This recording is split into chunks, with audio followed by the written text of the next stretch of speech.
大家好，我是静，今天和大家分享用苹果来做小甜饼。这个做法最主要的特点是我们不用泡打粉，因为很多朋友都很介意这种材料。2个中等大小的苹果，品种选比较脆甜的比较好。洗净后去掉外皮，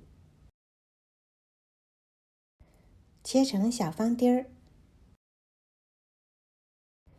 大小和花生粒大小就差不多了。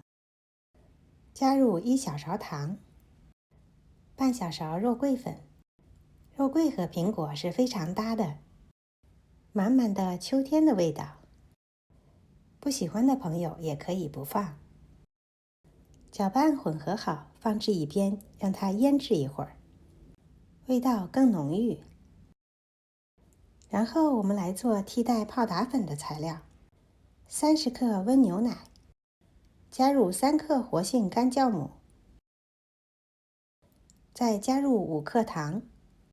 用酵母来代替泡打粉，是不是感觉会好一些呢？搅拌混合好，放置一边，等待它发酵。搅拌碗中打入2个鸡蛋，鸡蛋是常温的，不是刚从冰箱拿出来的。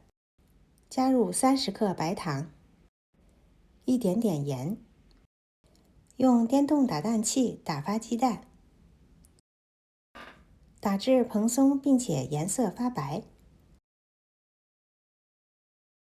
加入80克已经融化的黄油，搅拌让黄油和鸡蛋充分的混合。这时候就可以加入已经发酵好的酵母牛奶水，搅拌混合好。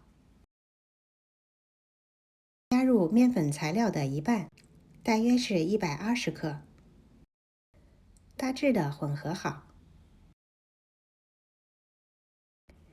然后加入苹果粒儿，和面糊混合在一起。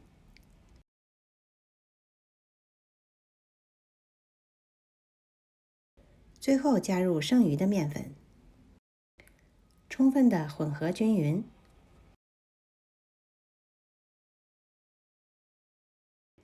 面板上撒一些面粉，移出面团儿，稍微的压扁一些，用擀面杖再擀薄一些。用饼干模具切成自己喜欢的样子，没有模具也可以用刀直接分成小块儿。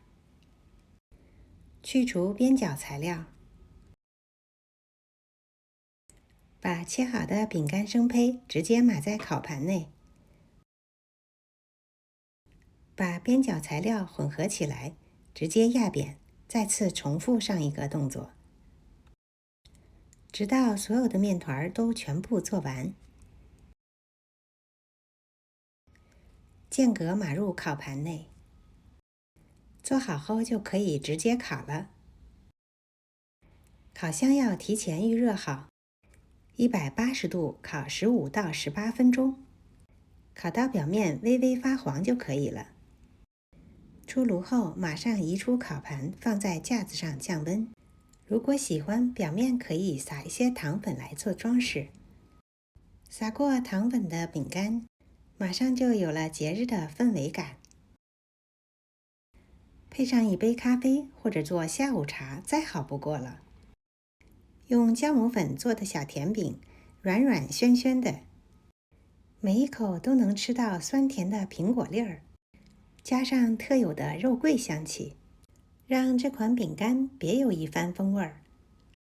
今天的视频就到这里了，感谢您的收看。如果喜欢我的视频，别忘了点赞、分享和订阅我的频道。我是静，我们下次再见。